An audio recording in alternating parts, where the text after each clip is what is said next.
Hi, I'm Jeff Atizado from SMB Consultants, and we're specialist cloud integrators for the retail, wholesale, and hospitality industries. G'day folks, my name's Clinton Cowin from TradiePad, and we too are specialist cloud integrators, but for the trades and field services sector.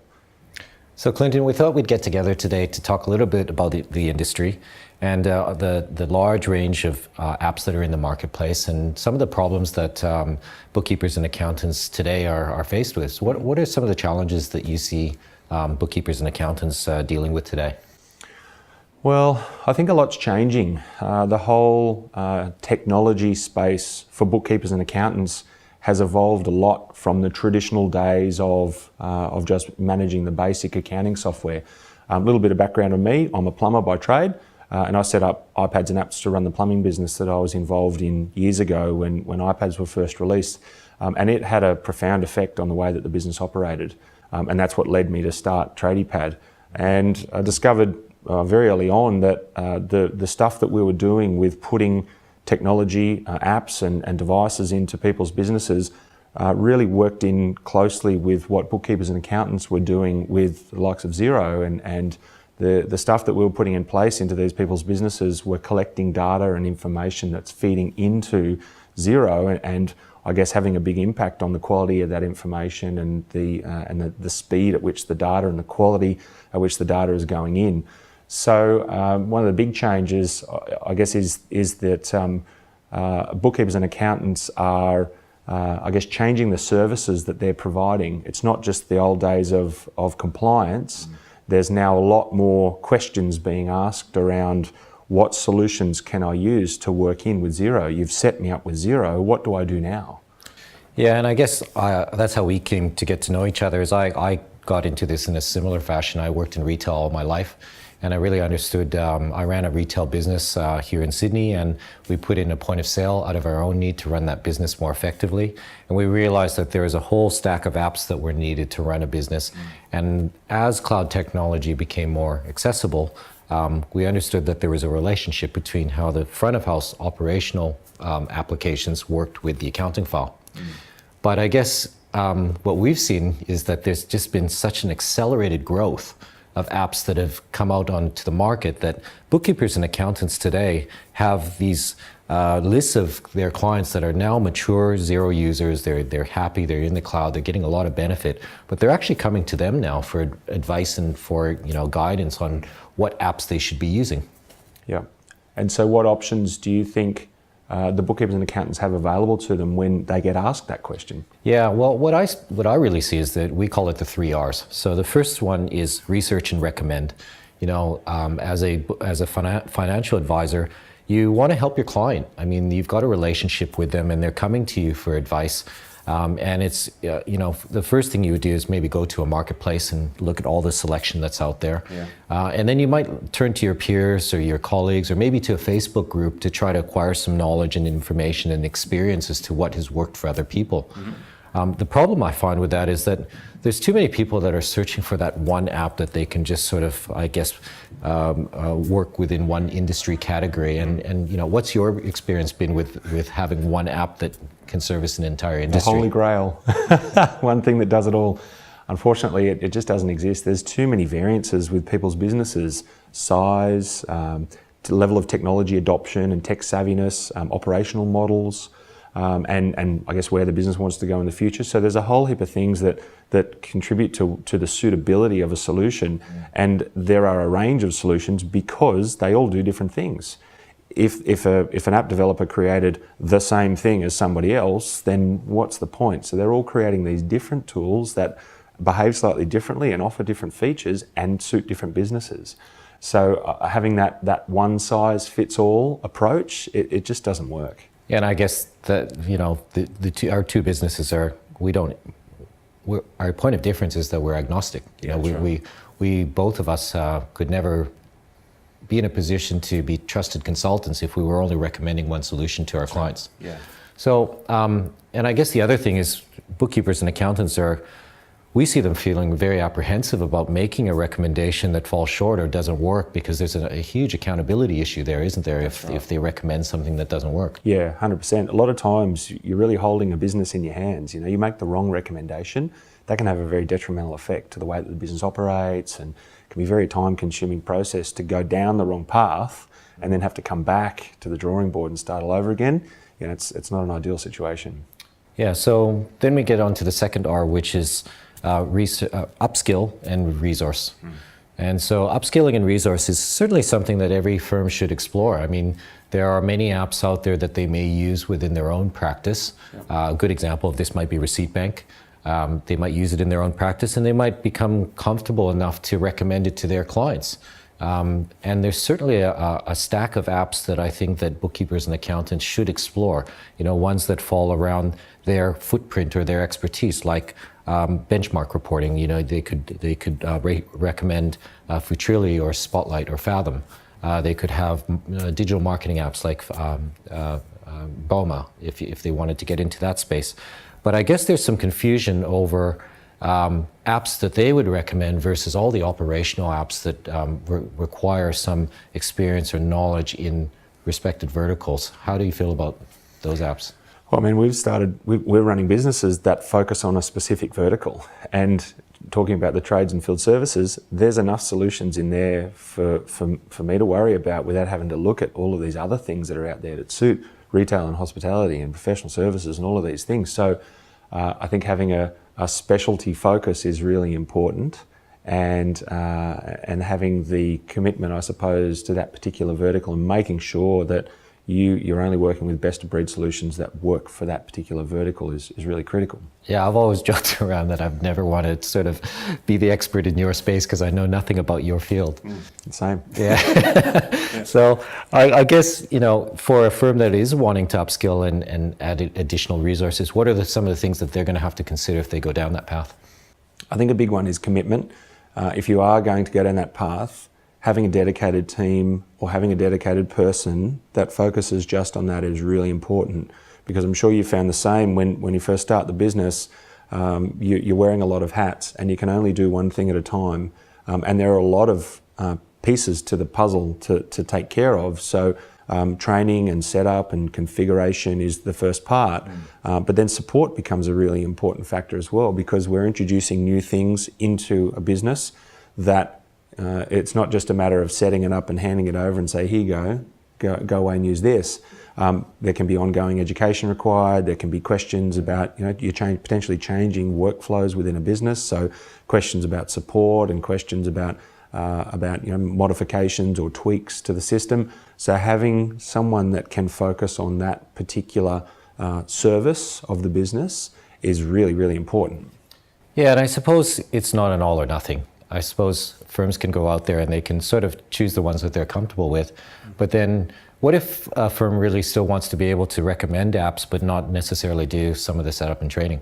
Yeah, I guess that leads us into the third R. I guess it does. So the third R is build a relationship, and I guess this is the thing that we think is most exciting, because building a relationship with a Cloud Integrator means that you can be in a position to recommend apps to your clients and engage with them and uncover opportunities and remain a part of a financial advisor to that client, but not wear the burden of and the responsibility of setting up and supporting and training the clients. So tell us a little bit about how a relationship works between Cloud Integrators and bookkeepers and accountants. I guess a good analogy for it would be it's kind of like the GP specialist relationship. We talk about a medical practice. So the GP will deal with the client initially and listen to the issues and listen to the symptoms, and then send the client on the particular path to talk to the specialists in that particular area, but always working together as a team. The GP and the specialist, they work together in synergy. So it's a similar kind of situation in this case. Whenever we have a bookkeeper or an accountant that we work with that introduces a client to us, we involve them in the discussion from the get-go. So we do, I know you do a very similar process.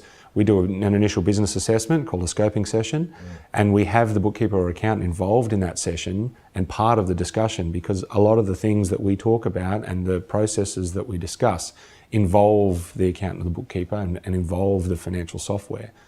So having them involved from that starting point is a really, really critical part of the process, and really demonstrates how we're working together as a team with to serve the client to the best possible standard. Yeah, and I suppose it's like, to use that same analogy, it's like a lot of the times you can diagnose what the problem is, but they weren't really fully across what the recommendation or what the prescription is to solve the problem. Right, yeah. And so what I've found is, when we go through the process of a business assessment or a scoping session, the bookkeeper and accountant knows that they can hand off to a consultant that is specialized in that area. They're asking questions, they're generating a report that's going to help them understand what are the solutions that are on offer and how are these solutions going to solve the problems in the business. And the client is feeling like they've got both experts discussing their business together around one table, and they're discussing solutions that they're no longer having to be the messenger in between two different consultants. Yeah, absolutely. And there are specialist cloud integrators that focus on specific solutions or specific requirements and business processes, just like there are specialists in the medical area. That's right. And I guess, it's impractical to think that you can be an expert across everything. There's just too many apps out there today. Even we are not experts on everything. We are very critical about, how many apps that we support. And I guess the basis that we use, and probably the same goes for you, is that we only really recommend and support products that we have hands-on experience using. Yeah. And I think that is a big point of difference, because a lot of feedback that we get is, we get these clients that we call them Franken apps, where they've gone out and they've researched and they've acquired software packages and they've set them up to the best of their ability, but they just don't have the hands-on experience to know the best way to set them up, and they really need somebody to come through and help them iron out what's working and what isn't working, and fix the connections and introduce the correct workflows so that they can leverage the software and use it in the best way that's going to show them the best benefits. Use it to its potential. Yeah, that's right. Yeah. So how does a bookkeeper and accountant that's interested in getting started with a partnership, how do they get started? Well, we've been talking about these business assessments or scoping sessions, so that's a big part of it. I guess initially it's identifying that there is an opportunity, that there's a client that needs some assistance. Sometimes the clients don't know that there's a problem, and so it's maybe having a look at the operational methodologies and whether there's any bottlenecks in the business, and just highlighting those to the business owner and saying, did you know that there are solutions for this? There are things that can help make your business more enjoyable, make it easier to run, use some technology. So I guess getting the business owner thinking the right way and ready for some change, ready for something new, is a good starting point. Planting a seed, I suppose, is a good starting point. And then connecting with some cloud integrators that can specialise in that particular vertical that your clients are in, whether it's trades and services or it's retail hospitality, it might be inventory, it might be professional services, whatever it might be. But identifying some cloud integrators that you can work with, or that they can work with, that can work as a team. And then I guess it's bringing everybody together and being involved in that session, like I mentioned. And what could they expect in terms of, what type of process would they expect after the solution's been put in, or maybe during the process in terms of that partnership? I think being involved is a really important part. We put a big emphasis on if we have a bookkeeper or an accountant involved with a client, we get them involved in the training sessions, in whichever sessions are required, so that we're making sure that the data that's being collected is being fed through to the right places within Xero, because that's what a lot of this is about, is data collection and making sure that we're making that flow of information as seamless and as efficient as possible. Yeah, I think that's one of the biggest things that we do that maybe not a lot of people know, is we have a discussion around data mapping to GL accounts, and that's not a discussion that we would have had 5 years ago, but it's such a prominent part, and we're trying to address how that data maps to the financial package in the planning process.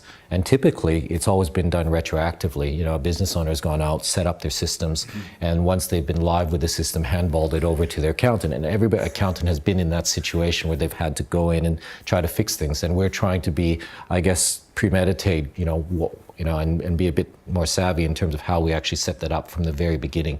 And we really rely on the bookkeeper and accountant's advice to us, so it's reciprocal. Yeah. I think there's also, from our point of view, trying to understand what's in it for the bookkeeper and accountant? Are they looking to promote advisory services to their clients as well?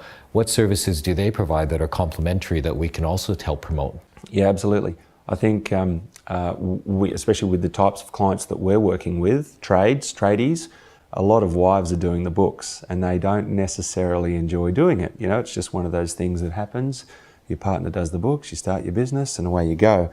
So we find that we're introducing a lot of bookkeepers to our clients, bookkeepers and accountants to our clients to provide services. So once we develop that relationship with our client, then we understand what the bookkeepers and accountants services are, so we can then introduce it to clients that are looking for somebody.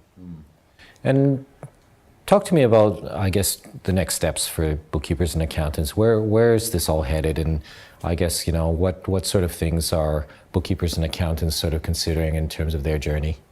Like anything in business, I think planning is a good starting point. Planning out what you want your strategy to be, what you want your technology strategy to be for the practice, whether or not you want to follow that first R of research and recommend, the second R of upskilling and adding the resources, or the third R of exploring that relationship. Once you've got that plan in place, then it's a matter of working out, okay, if we're going to upskill and resource, what do we need to do? If we're going to develop that relationship, start looking for some cloud integrators that specialise in the particular types of clients that you work with, and reach out to them and start the conversation. It's all about communication and conversation and developing what that relationship is going to look like. Yeah, there's certainly, I think, a lot of firms that are sort of trying to understand which direction that they should head. Should they become an app advisor and start to be able to offer that within their practice, or do they develop strategic partnerships, that still allow them to recommend apps but not carry the burden and the responsibility of setup and training? Yeah. But I guess, that's just all part of the evolution. I think that business owners and in general are going to continue to go to their bookkeeper and accountant for advice. It's just how does the bookkeeper and accountant offer that to their client? And that's what they need to work out. And certainly, using the analogy of the GP and the specialist, if they can develop a good, intricate and good relationships with specialist partners, they will be able to offer a better end service to their clients. Yeah, and I think it also means that they can be confident with that discussion that they're having with the client, that they know that they can service the needs and the wants of that business. Yeah, it's certainly been an interesting topic, and it's been great having a chat with you as always. We always tend to catch up with each other and discuss things that are relevant and in talking about the direction of where things are headed. Yeah. It's been really good chatting to you, Clinton. Thanks very much. Cheers, mate.